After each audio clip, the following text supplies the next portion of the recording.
ಎಲ್ರಿಗೂ ನಮಸ್ಕಾರ. ತಡವಾಗಿ ಬಂದಿದ್ದೀನಿ, ಕ್ಷಮಿಸಿ.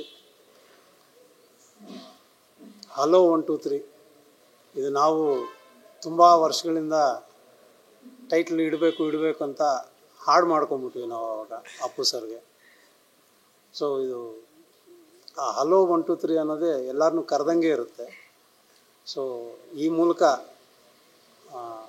ನಾವು ಇಡೀ ಕನ್ನಡ ಜನತೆಗೆ ಹಲೋ 1 2 3 ಹೇಳ್ತೀವಿ.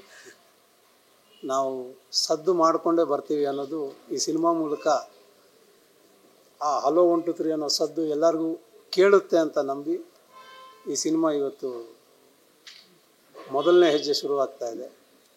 ಸೊ ನಿಮ್ಮ ಬೆಂಬಲ ಮತ್ತು ಯೋಗರಾಜ್ ಸರ್ ಅವರ ಏನು ನಾವು ಇಷ್ಟಪಡ್ತೀವಿ, ಆ ಯೋಗರಾಜ್ ಸರ್ದು ಆ ರೈಟಿಂಗ್ ಇರ್ಬೋದು, ಆ ವಿಟ್ಟಿನೆಸ್ ಇರ್ಬೋದು, ಇದ್ರ ಎಲ್ಲದರ ಜೊತೆಗೆ ತುಂಬಿಕೊಂಡಿರೋ ಒಂದು ಮ್ಯೂಸಿಕ್ ಇರ್ಬೋದು, ಆದಷ್ಟು ಈ ಸಿನಿಮಾದಲ್ಲಿ ಕಾಣ್ಬೋದು. ಸೊ ನಿಮ್ಮಂಗೆ ನಾನು ಈಗರಾಗೇ ಇರ್ತೀನಿ. ಕೆಲಸ ಶುರು ಮಾಡ್ತಾಯಿದ್ದೀವಿ. ಸೊ ನಿಮ್ಮ ಆಶೀರ್ವಾದ ಎಲ್ಲ ಇರಲಿ. Thank you sir. ಎಲ್ಲರಿಗೂ ನಮಸ್ಕಾರ.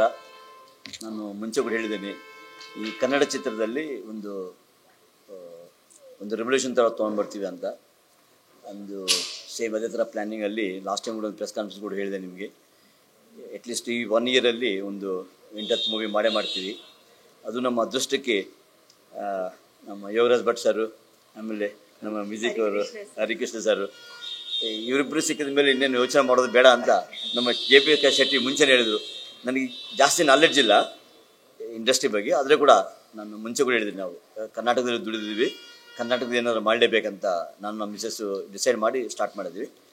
ಸೊ ಶೆಟ್ಟಿ ಇವರು ಬಂದ ತಕ್ಷಣ ಹೇಳಿದ್ದಾರೆ, ಸರ್ ಇನ್ನೇನು ಯೋಚನೆ ಮಾಡಬೇಡಿ, ಸ್ಟೋರಿನೂ ನನಗೆ ಆ್ಯಕ್ಚುಲಿ ಕೇಳಿಲ್ಲ, ಒಂದು ಸ್ಟೋರಿ ಹೇಳ್ತಾಯಿದ್ರು, ಯೋಗರಾಜ್ ಭಟ್ ಸರ್ ಹೇಳ್ತಾಯಿದ್ರಲ್ಲ ಆ ಟೈಮಲ್ಲಿ ನಾನು ಕಾರ್ಪೆಂಟ್ರ್ ಹೇಳ್ತಾಯಿದ್ರು ಅಂತ. ನಾನು ಹೇಳಿದೆ ಯೋಗರಾಜ್ ಭಟ್ ಸರ್ ಬಂದು ನಾನು ಸ್ಟೋರಿ ಕೇಳೋದು ಅಂತ ನೆಸಿಟಿ ಕೂಡ ಇಲ್ಲ, ಅದು ಅವರೇ ಡೆಸಿಷನ್ ಮೇಕರ್ ಅಂತ ಹೇಳ್ಬಿಟ್ಟು ಅವ್ರಿಗೆ ಬಿಟ್ಟಿದ್ದೀನಿ. ಯಾಕಂದ್ರೆ ಅವರು ನಾವೇನು ಹೇಳಬೇಕಾದ ನೆಸಿಟಿ ಕೂಡ ಇಲ್ಲ, ಅದು ಥರ ಡಿಸೈಡ್ ಮಾಡಿ ಅದಕ್ಕೆ ನಿನ್ನೆ ಬಂದ ತಕ್ಷಣ ಡಿಸೈಡ್ ಮಾಡಿದ್ವಿ. ಇವತ್ತು ರಾತ್ರಿ ಅವ್ರು US ಹೋಗ್ತಿದ್ದಾರೆ 12ವರೆಗೆ, ಅದಕ್ಕೆ ಅರ್ಜೆಂಟಲ್ಲಿ ಮಾಡ್ತೀವಿ. ಇಲ್ಲ 15 ದಿನ ಅವ್ರು ಇರೋಲ್ಲ, ಇಲ್ಲಾಂದರೆ ಒಂದು 2-3 ದಿನ ಟೈಮ್ ತೊಗೊಂಡು ಪ್ರೆಸ್ ಕಾನ್ಫರೆನ್ಸ್ ಮಾಡ್ತಾಯಿದ್ವಿ. And all the best for Bhuvan for this movie.